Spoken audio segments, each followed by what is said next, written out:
Hi everyone, good morning. आज आम्ही अशा ठिकाणी जाणार आहोत की तिथे जाण्यासाठी सकाळी खूप लवकर पोहोचण्याची गरज कारण आज आहे संडे आणि वीकेंड असल्यामुळे ना तिकीट काढण्यासाठी खूप लांबच पण आज उठायला ना खरंच खूप लेट झालं। म्हणजे आता आहे ना 8:30 वाजले, आम्ही घरातून निघतोय म्हणून बघा मी इथे ना गाडीमध्येच तयारी करायचं ठरवलं आणि तिथे गेल्यानंतर मी तुम्हाला सांगते की गर्दी किती असते। तर आता आम्ही चाललेलो आहोत जानकी ॲग्रो टुरिझम। पण जेव्हा आम्ही जानकी ॲग्रोला जाऊन पोहोचलो ना तिथली लांबच लांब गर्दी बघून तर डोकंच, कारण आमच्या सोबत लहान मुलं होती आणि इतका वेट करणं आम्हाला पॉसिबल नव्हतं। मग जेव्हा आम्ही जानकी ॲग्रोला जात होतो ना तर साईडला आम्हाला कृषी पर्यटन केंद्र बोरगाव असं पोस्टर पण दिसत आणि मग जिथे पोस्टर लावलेले होते ना तिथून आम्ही नंबर घेतला, कॉल केला आणि विचारलं आणि मग फोनवर एन्क्वायरी केल्यानंतर आम्ही आता इथे येऊन पोहोचलेलो आहोत आनंद कृषी पर्यटन केंद्र बोरगाव सातारा, जे की आहे जानकी ॲग्रोच्या 1 किलोमीटर पुढे। जर तुम्हाला जानकी ॲग्रोचा पूर्ण व्हिडिओ बघायचा असेल तर त्याची लिंक मी डिस्क्रिप्शन मध्ये दिलेली आहे, तिथे जाऊन। तर आता आम्ही ना आनंद कृषी पर्यटनला फर्स्ट टाइम आलेलो आहे,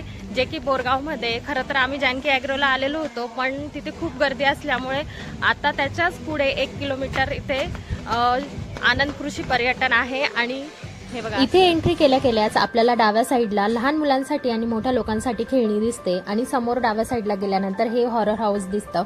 इथे आपण नंतर जाणार आहोत कारण इथलं असं मॅनेजमेंट आहे ना की पहिले तुम्ही ब्रेकफास्ट करायचा, ब्रेकफास्ट केल्यानंतर इथे 3 स्विमिंग पूल आहेत। त्या स्विमिंग पूल मध्ये लहान मुलांसाठी वेगळं आहे आणि मोठ्यांसाठी वेगळं आहे, तसंच रेन डान्स सुद्धा आहे।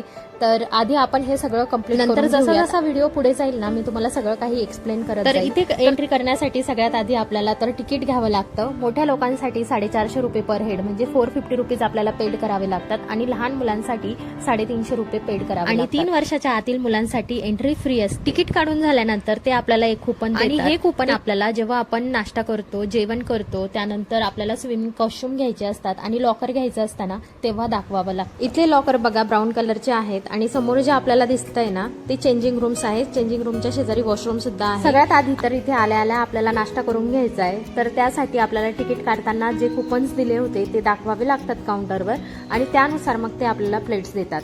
तर आज नाश्त्यामध्ये आहे मिसळ आणि आज गर्दी सुद्धा खूप जास्त। नाश्त्यामध्ये मिसळ सोबत आपल्याला चहा सुद्धा अवेलेबल होतो।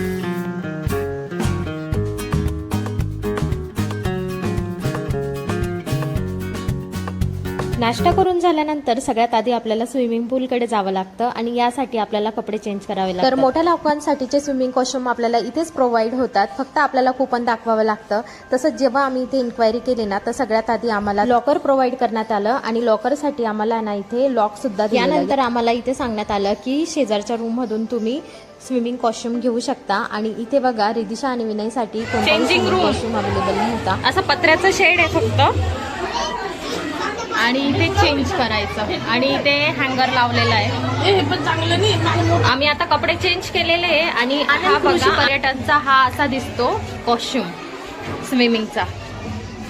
इथे माझ्या मागे बघा लॉकर प्रोव्हाइड करण्यात आलेले आहेत, तर आम्ही 2 लॉकर घेतले होते कारण आमचे तिकीट्स जास्त होते आणि इथे ना लॉकर आणि स्विमिंग कॉस्ट्युमसाठी कोणताही एक्स्ट्रा सिक्युरिटी डिपॉझिट आपल्याला पेड करावं लागत नाही।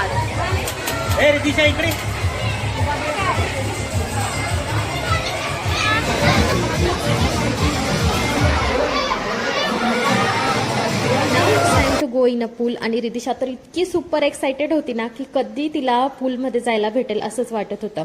म्हणून आहे ना चेंजिंग रूमच्या साईडलाच आहे ना असं एक ब्रिज सारखं केलेलं होतं, तिथे आम्ही चढलो आणि त्यानंतर आम्हाला लक्षात आलं की तिथे कुठेही स्लाइड्स नाहीये, तिथे फक्त बसण्यासाठी जागा केलेली आहे जेणेकरून तुम्ही आजूबाजूचा व्ह्यू एन्जॉय करू शकता। म्हणून आम्ही पुन्हा खाली उतरलो आणि आता आम्ही बघा तो समोर पूल दिसतोय तिथे जाणार आहे, त्याच्या शेजारीच लहान मुलांसाठी सुद्धा पूल आहे आणि इथे बघा किती धम्माल चालू आहे।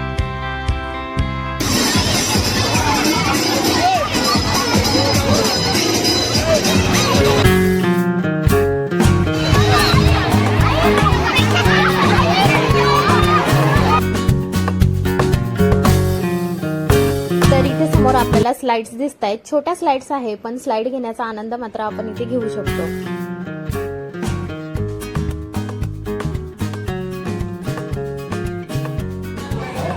जस्ट आम्ही आता ड्रेस चेंज केलेला आहे आणि इथे बघा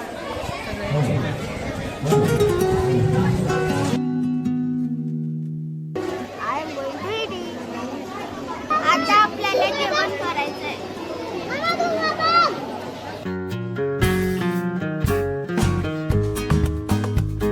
Now now it's time to take a lunch, म्हणून आम्ही इथे लंच एरियामध्ये आलो.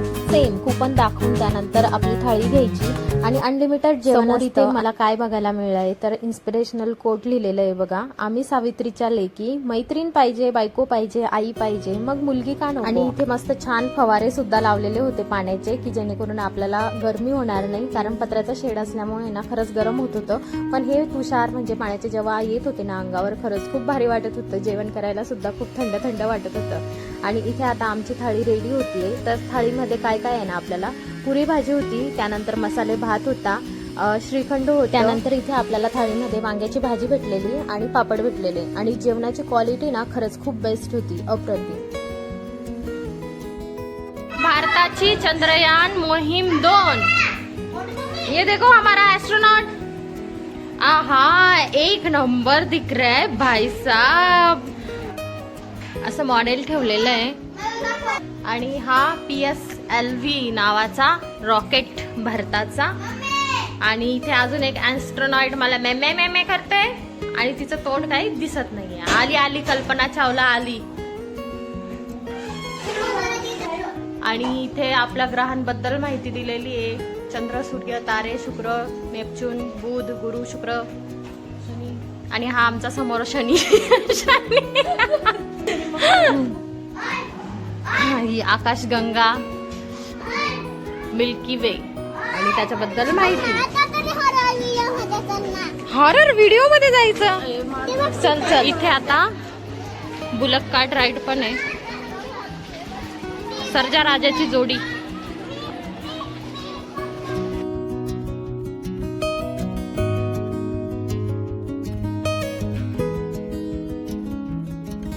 जेवण करून झाल्यानंतर आता आपल्याला आहे ना पूर्ण आनंद कृषी पर्यटन पूर्ण फिरायचं आहे. मग याच्यासाठी ना भटकंती तर करावीच लागेल. आलेलो होता आता हॉरर हाऊस बघण्यासाठी. आता हे तर आहे ना लहान मुलांसाठी खूप. या हॉरर हाऊस मध्ये जेव्हा एंट्री केली ना, आजूबाजूला पूर्ण अंधार आणि ना फक्त भूतांचा आवाज येत होता. आणि हे ऐकून तर विनय तर इतका घाबरला ना की तो मला आहे ना बाहेर घेऊन चालला होता. मग म्हटलं आलोच आहे तर बघूनच टाकूया. चला तुम्हाला पण दाखवते की हा हॉरर हाऊस कसा आहे ते.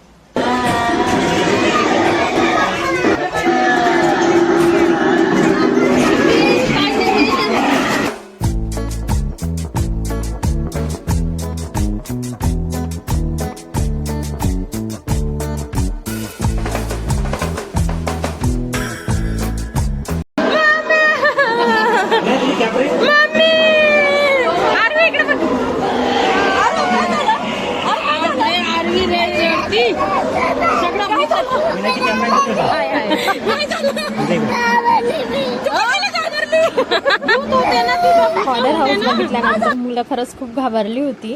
आणि त्यांना घाबरलेलं बघून आहे ना आम्हाला खूप हसायला येत होतं. कारण की म्हणजे या गोष्टी आपल्यासाठी काही इतक्या जास्त हे नाही आहेत. आपल्याला कळतं की ते स्टॅच्यू आहेत म्हणून, पण लहान मुलांना खरं वाटतं ना ते, त्यामुळे. आणि समोर पुढे आल्यानंतर बघा डाव्या साईडला आपल्याला पूर्ण प्लेग्राऊंड दिसतंय. याच्यामध्ये वेगवेगळ्या खेळणी ठेवलेल्या आहेत. तर सगळ्यात आधी आम्ही हा रोपवे ट्राय करणार. हा ब्रिज जेव्हा आपण पार करतो ना तेव्हा असं जेव्हा याच्यावर आपण जंप मारतो तेव्हा तो खालीवर होतो आणि मग खूप भारी मजा येते.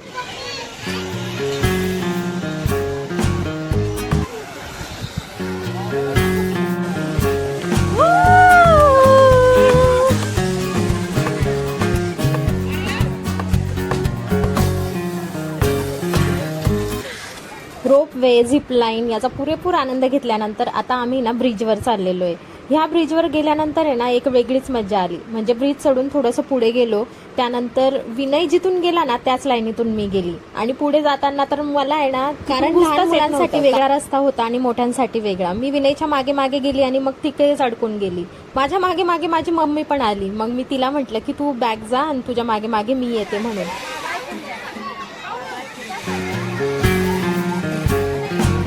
ब्रिज क्रॉस करून झाल्यानंतरचा माझा आनंद बघा, म्हणजे गगनात वाहत नव्हता. कारण की आहे ना त्या दिवशी खरंच खूप पाय दुखत होते माझे, तरी सुद्धा मी गेली आणि सगळं काही एन्जॉय केलं. आणि इथे जेव्हा आपण ब्रिजवरून चालतो ना, खाली अशी ट्रेन चालते लहान मुलांसाठी तसंच मोठ्यांसाठी सुद्धा आहे. जेव्हा आपण ब्रिज क्रॉस करू ना तेव्हा आपण तिकडे जाणार आहोत. आणि हा ब्रिज क्रॉस करताना आपल्या पुढे ना वेगवेगळे चॅलेंजेस असतात. एक चॅलेंज पुढे केलं की नंतर नेक्स्ट चॅलेंज येतं आणि एवढे सगळे चॅलेंजेस आम्ही माझं तर ठीक आहे की मी करू शकत होती, पण विनयनी सुद्धा हे चॅलेंज कम्प्लीट केलं आणि त्याला आहे ना मस्त असं विक्टरी सारखं वाटत होतं आज.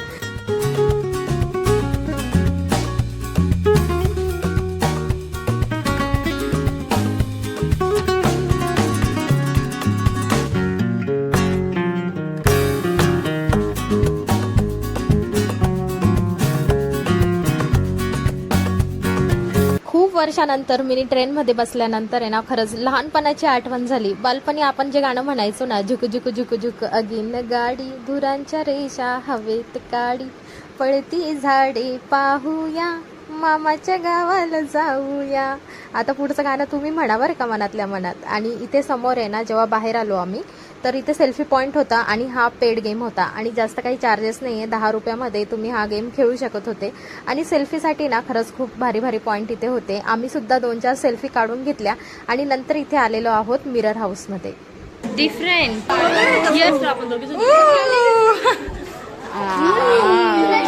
बुटुकले बुटुकले चुटुकले चुटुकले दिसतंय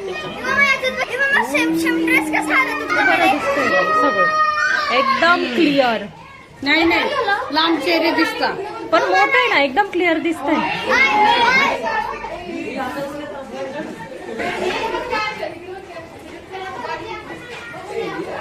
वाईड दिसतंय याच्यात, वाईड आणि हा आपला रेग्युलर वाला आरसा.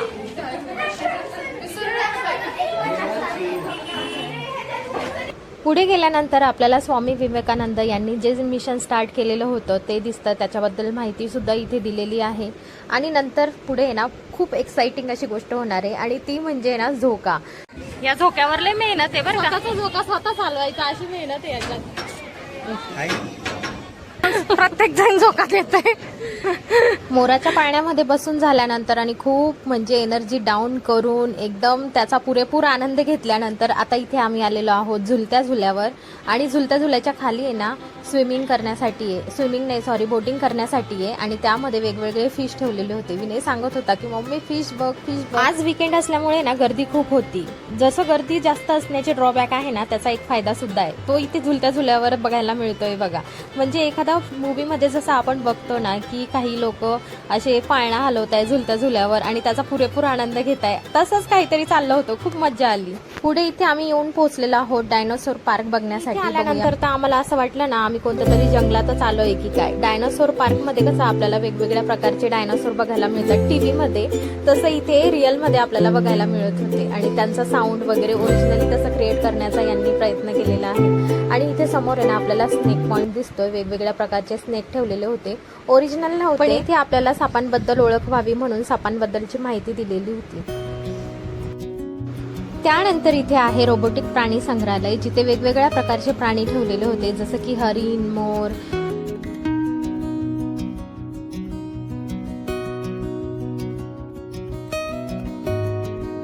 मला सांग तू गड बघितला का? गड बघितला? कोणता गड? शिवाजी महाराजांचा गड. हा बघ इथून आहे. हाय ना. वाव. इथे ना सगळे गड किल्ले दिलेले आहेत बघा. मॉडेल आहे मॉडेल. म्हणजे आता हा पन्हाळा आहे आणि त्याचं मॉडेल. त्यानंतर हा शिवनेरी, त्याचं मॉडेल बघा शिवनेरी. लोहगड टॉप मॉडेल असं आहे बघा लोहगडचं. फ्रंट व्ह्यू असा असतो. साल्हेरगड, साल्हेर आणि मुल्हेर नाशिक मधले. सगळ्या गड किल्ल्यांबद्दल माहिती दिलेली इथे. सिंधुदुर्ग, सुवर्णदुर्ग, विजयदुर्ग, खांदेरी, जिंजी. टॉप व्ह्यू पेक्षा असे साईड व्ह्यू छान वाटतात बघायला. महाराष्ट्राची शान म्हणजे आपल्या इथे असणारे गड किल्ले आणि ते इथे जोपासून ठेवण्याचं काम करण्यात आलेलं आहे बघा. सगळ्यांना याची माहिती मिळाली, किल्ल्याचं मॉडेल आणि त्याबद्दल माहिती इथे आपल्याला प्रोव्हाइड केली आहे. त्यानंतर पुढे आम्ही गेलो तर आजूबाजूला पुन्हा आपल्याला लहान मुलांसाठी खेळणी दिसते. त्यामध्ये काही ट्रॅम्पोलिन काय म्हणतात जम्पिंग करायचं असतं ते आम्हाला दिसलं. त्यानंतर हे बघा छोटे छोटे खेळणी आहे. त्यानंतर घरी जाता जाता इथे मस्त छान असे झुले ठेवलेले होते. म्हटलं चला थोडंसं रिलॅक्स होऊया. दिस is so relaxing.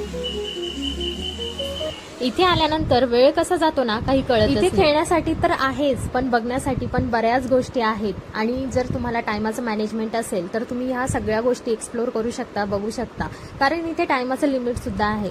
In time तुम्ही जेवढं बघू शकता तेवढं एक्सप्लोर करायचं आणि त्याचा आनंद घ्यायचा. आणि इथे बाहेर आल्यानंतर सुद्धा बघा आम्हाला ट्री हाऊस बघायला मिळालंय. आणि लहान मुलांसाठी ट्री हाऊस म्हणजे ना एक इमॅजिनरी पार्ट सारखं असतं, म्हणजे एक ड्रीम असतं त्यांचं. कारण लहानपणी कार्टून मध्ये बघितलेलं असतं की झाड आणि झाडावर घर आणि तिथे आपण राहायचं. ते सुद्धा रिदिशाला इथे बघायला मिळालं आणि ती खूप खुश झाली. त्यानंतर आजूबाजूचा एरिया सुद्धा आम्ही थोडाफार एक्सप्लोर केला. आणि आता इथून आमची जाण्याची वेळ झालेली आहे. आणि खरंच पायच निघत नव्हता जाण्यासाठी, तरी सुद्धा जावं लागणार आहे. चला तर भेटूया नेक्स्ट व्हिडिओमध्ये. तुम्हाला जर आनंद कृषी पर्यटनबद्दल काही इन्फॉर्मेशन पाहिजे असेल, काही क्वेश्चन असतील तर मला कमेंटमध्ये सांगा. मी नक्की त्याचा आन्सर करेन. भेटूया नेक्स्ट व्हिडिओमध्ये. तोपर्यंत बाय.